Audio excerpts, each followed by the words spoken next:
साईं बम्बिया खां बीस्टन मुंहिंजे किताब जो उनवान आहे। बम्बिया मुंहिंजे ॻोठ जो नालो आहे जेको दादू तहलके जे दादू जे भरिसां नंढिड़ो ॻोठु आहे कचे में दरिया जे किनारे ते।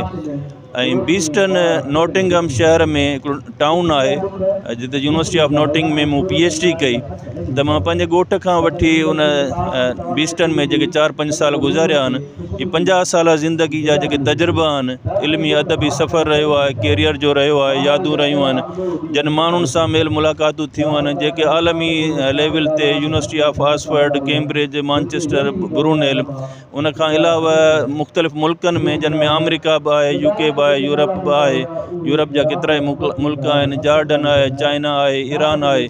त उन्हनि मुल्कनि जा मुशाहिदा आहिनि, उन्हनि जो तइलीमी निज़ाम आहे, उन्हनि जो समाजी निज़ाम आहे, उनखे साराहियो आहे ऐं गॾोगॾु कोशिशि कई आहे त उहे सुधारा ऐं उहो जेको अमुन आहे, तरक़ी आहे, ख़ुशहाली आहे ऐं सुठो तइलीमी मयार आहे, उहो असांजे स्कूलनि, कॉलेजनि ऐं यूनिवर्सिटियुनि में बि थी सघे।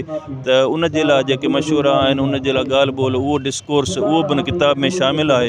इन किताब जी महूरत अॼु असांजे सिंधी अदबी संगत हैदराबाद जे तरफ़ां मुनक़द कई आहे। मूंखे ख़ुशी आहे ऐं थोरा तो आहियां साईं ताज जो या ॿियनि दोस्तनि जो जॾहिं तक़रीब मुनक़द कए। इन खां अॻु में 3 किताब मुंहिंजा शाया थी चुका आहिनि।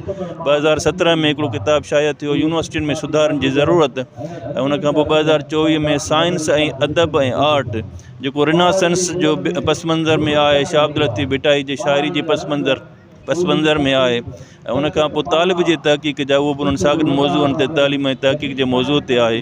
त असांजो जेको मेन फोकस इहो आहे त सिंध में हिकिड़ी अहिड़ी तहरीक उभिरे जेका जीअं रिनासेंस जी तहरीक उभिरी ऐं मुआशरा तब्दील थिया ॿियनि मुल्कनि में ऐं यूरोप में, साॻी तरह सां हिते बि उहा इल्मी अदबी शऊरी तहरीकूं अचनि ऐं अमली तरह सां असांजा मुआशरा